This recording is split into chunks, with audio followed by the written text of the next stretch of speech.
Donc dans cette vidéo, on va voir comment installer les nouveaux roulements pour son jeu de direction. Donc là, on a un pivot. Donc c'est du 1/8. En fait, c'est un diamètre 28,6. Donc c'est un tube droit. Donc pour ceux qui se posent la question, oui, il y a un petit épaulement en bas pour rentrer dans le T. C'est emmanché en force à la presse, c'est normal. Voilà.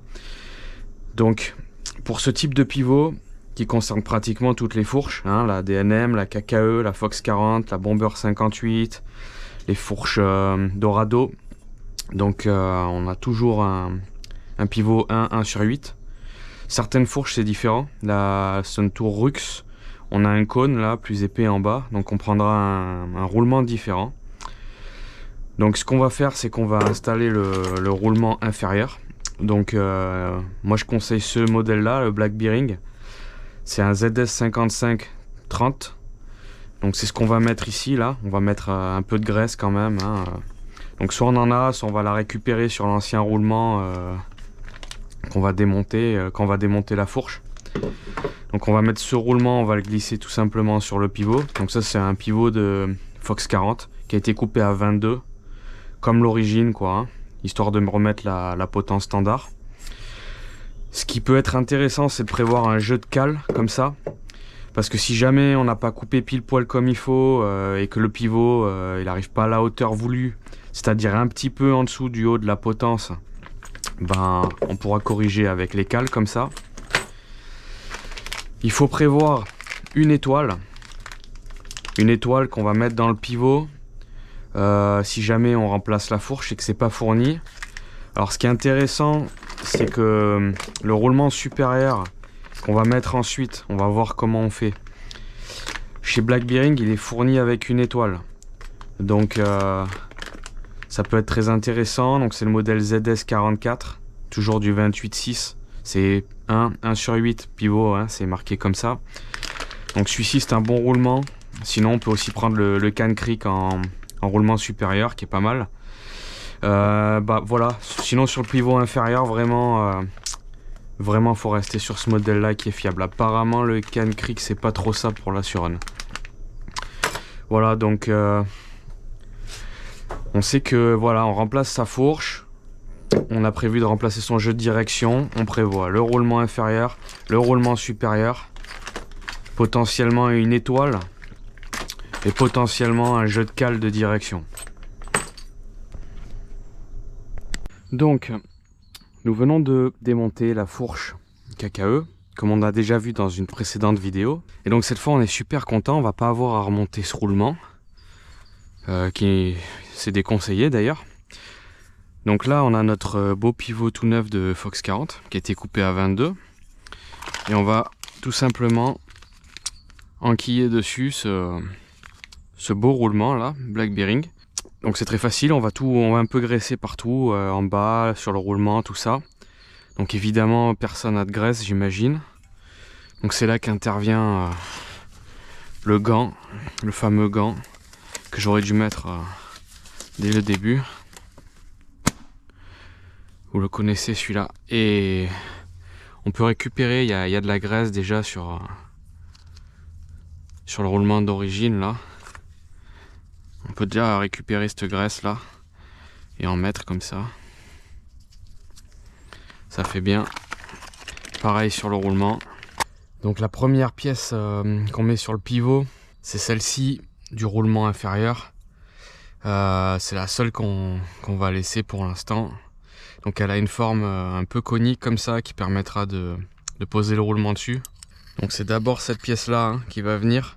Et elle va s'emmancher sur le petit épaulement en bas, hein, assez facilement, hein, du coup. Voilà.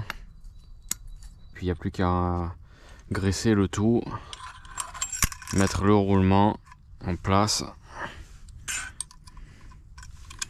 Dans le bon sens. Et il viendra, avec sa forme conique, se caler contre le cadre. Il n'y a plus qu'à remettre le pivot sur la Fox 40. Bon, ce qui nous intéresse ici maintenant, c'est de virer le roulement supérieur pour plusieurs raisons. Déjà parce qu'on va gagner 15 mm environ sur la garde au sol en fait. Ça permet de rapprocher le T inférieur de certaines fourches comme celle-là, comme cette Fox. En fait, si on n'enlevait pas la bague, on perdrait du débattement ici. Parce que le plongeur il est plus court. Donc pour ça on va virer cette espèce de bague là. Ça permet aussi de mettre un bien meilleur roulement et d'éviter l'ovalisation du cadre. Donc on va commencer par enlever le roulement. Voilà. C'est un peu foireux. Ce qui nous intéresse, c'est d'enlever cette bague là. Donc il y a un épaulement, on peut voir qu'il y a un épaulement. Donc l'idée, ça va être par en dessous, de taper autour de cet épaulement et de le faire sortir. Donc soit on va prendre une grosse douille à la bonne taille et on va le pousser droit, soit on va prendre un gros tournevis et on va taper un peu d'un côté, un peu de l'autre. Ou un tube à la bonne taille, n'importe. Hein. Donc là, on va faire ça avec une grosse douille. Bon, du coup, là, j'ai choisi une douille de 30. Parce que c'est pile poil ce qui passe là dans le trou comme ça. Ça passe tout juste. Et je vais taper comme ça pour faire sortir la bague.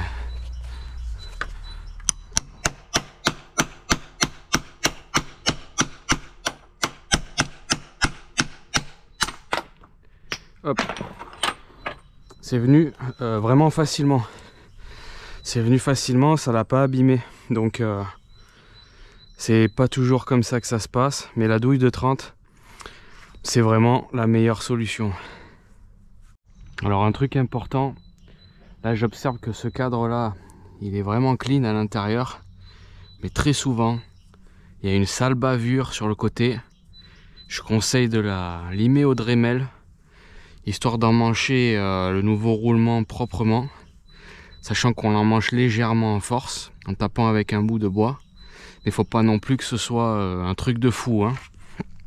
Bon, maintenant qu'on a viré aussi cette pièce là-haut, là, on a un meilleur accès pour virer celle du bas. Parce qu'on met aussi le roulement inférieur. Donc on va aussi virer la pièce qui se trouve ici. Donc même principe, hein, la douille de 30. Et puis on va taper, on va la faire sortir. Voilà.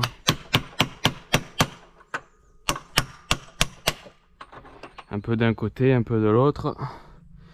Hop, on sent que ça vient.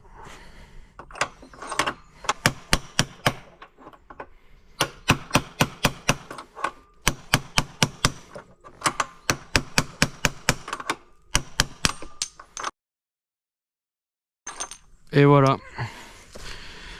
Hop, elle est sortie. Assez facilement elle aussi. Donc pareil, on regarde qu'il n'y a pas de bavure dans le cadre.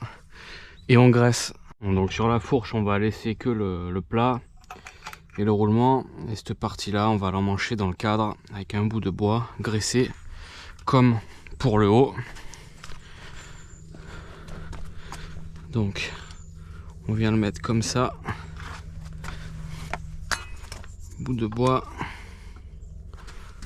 marteau.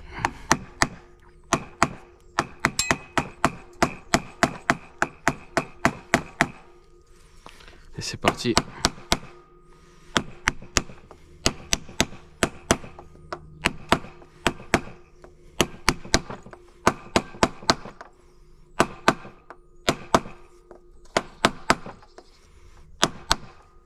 Impeccable. Donc maintenant ce qui nous intéresse, c'est d'emmancher le roulement supérieur.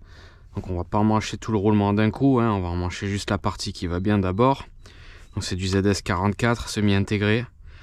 Ça marche aussi, je le rappelle, avec le Cane Creek. Donc on va mettre ça de la même façon que l'autre. On va réutiliser la graisse du roulement d'origine si on n'en a pas. Et puis on va graisser tous les éléments comme il faut. On met bien des gants, on fait pas comme moi. Donc on graisse tout. On graisse bien dans la moto. Une fois graissé, on va emmancher cette première partie dans le cadre. Hop. Donc on va taper dessus avec un bout de bois et un marteau.